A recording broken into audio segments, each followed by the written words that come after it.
मैं जरूर आपके पास आऊंगा। बीजेपी नेता भी हैं हमारे साथ। अनिल जी, ठीक है जी। अनिल जी, पूरी बात पुष्पलीला जी की आप सुन रहे थे। आंकड़ों की बात करें तो चलिए आपके पास बहुमत है, लेकिन एक बड़ा सवाल इन दिनों राजनीतिक गलियारों में बड़ा घूम रहा है कि आखिर पूर्व उपराष्ट्रपति जगदीप धनखड़ को हटाने की जरूरत ही क्यों महसूस हुई? बोलिए। आप पूर्व राष्ट्रपति को हटाने वाली बात कहाँ है? अगर उन्होंने रिजाइन किया है तो उनका रिजाइन स्वीकार करा गया है। आप ये जो बातें हैं इस तथ्य के आधार पर कहा जा रहा है कि उसको हटाया गया और मनगढ़ंत बातों का कभी जवाब नहीं होता, अफवाहों का कोई जवाब नहीं होता। अनिल जी ये मेरे बोल नहीं है। अनिल जी बहुत बहुत निवेदन के साथ मैं आपको बीच में रोक रहा हूं। ये मेरे बोल नहीं है, ये राजनीतिक गलियारों में जो सुर्खियां इन दिनों घूम रही हैं, ये मैं उनका जिक्र कर रहा हूं। और धुआं हमेशा वहीं से उठता है अनिल जी जहां पर आग होती है।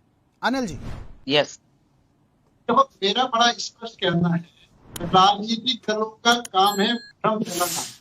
ये जो राजनीतिक दल हैं जो एक प्राइवेट लिमिटेड फर्म के रूप में काम कर रहे हैं, जो एक परिवार को बचाने के लिए काम कर रहे हैं, एक परिवार के लिए राजनीति कर रहे हैं, वो देश के लिए राजनीति नहीं कर रहे हैं, तो उनको परिवार का हित सर्वोपरि है। और परिवार का हित सर्वोपरि में वो झूठ एजेंडा चलाएं, प्रोपेगेंडा चलाएं, भ्रमित करें, वो उनका अपना काम है, जिस काम में जनता को डे टू डे नकारती जा रही है। एक तरफ वो पार्टी है जो हमेशा राष्ट्र की सोचती है, और आज भले इस चुनाव के अंदर, क्योंकि इसमें तो मतदान होगा।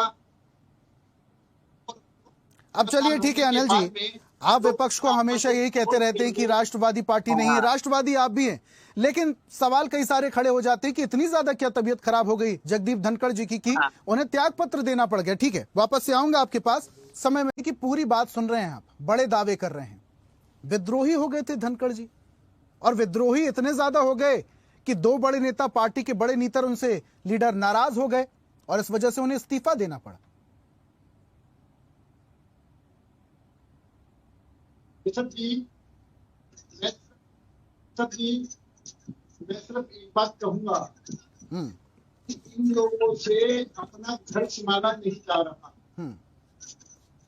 हमारे पर आरोप लगा रहे। ठीक है अनिल जी थोड़ा सा फोन के नजदीक आ जाइए, तो ऑडियो क्या है दर्शकों को बखूबी आएगा। फोन के थोड़ा सा नजदीक आ जाए। जी बोलिए। आवाज आ रही है? जी सर प्लीज।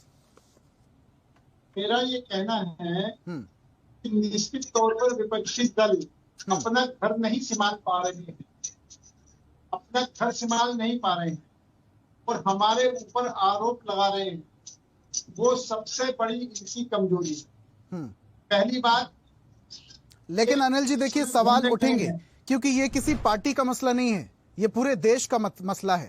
उपराष्ट्रपति पद का चुनाव होना है जो, वो पूरे देश का मसला है।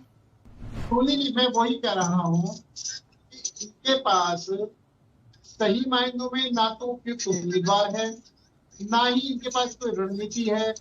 ये चुनाव में कैंडिडेट डिक्लेयर करके विदेशों में चले जाते हैं पिक्चर बनाने। ये चुनाव को गंभीरता से नहीं दे रहे, ये चुनाव को जिस हिसाब से लड़ना चाहिए नहीं लड़ रहे, अपना घर संभाल नहीं पा रहे। समाजवादी पार्टी हो या बाकी पार्टियां हो, उनके अंदर क्रॉस वोटिंग का हमेशा विकल्प बनावा रहता है। और सबसे बड़ी बात क्या है कि YS सरकार ने हमको पूरी तरीके से समर्थन की बात करी है। बीजेपी और BRS ने तटस्थ है, TDP में समर्थन कर रही है। हम तो चुनाव की तरीके से लड़ रहे हैं, हम चुनाव को लोकतंत्र के तरीके से लड़ रहे हैं। हम चुनाव में हर व्यक्ति से संपर्क करके हर व्यक्ति से समर्थन मांग रहे हैं, चाहे वो हमारे समर्थन देता है चाहे विरोधी समर्थन देता है। लेकिन एक तरफ खड़गे जी इधर पार्टी है वो भी कैंसिल हो जाती है। इनके अंदर आपस में इतना फूट है क्योंकि ये सब व्यक्ति अपने अपने हित के लिए लड़ रहे हैं। जहां पर लड़ाई अपने अपने हित की होती है, वहां के परिणाम ऐसे ही होते हैं।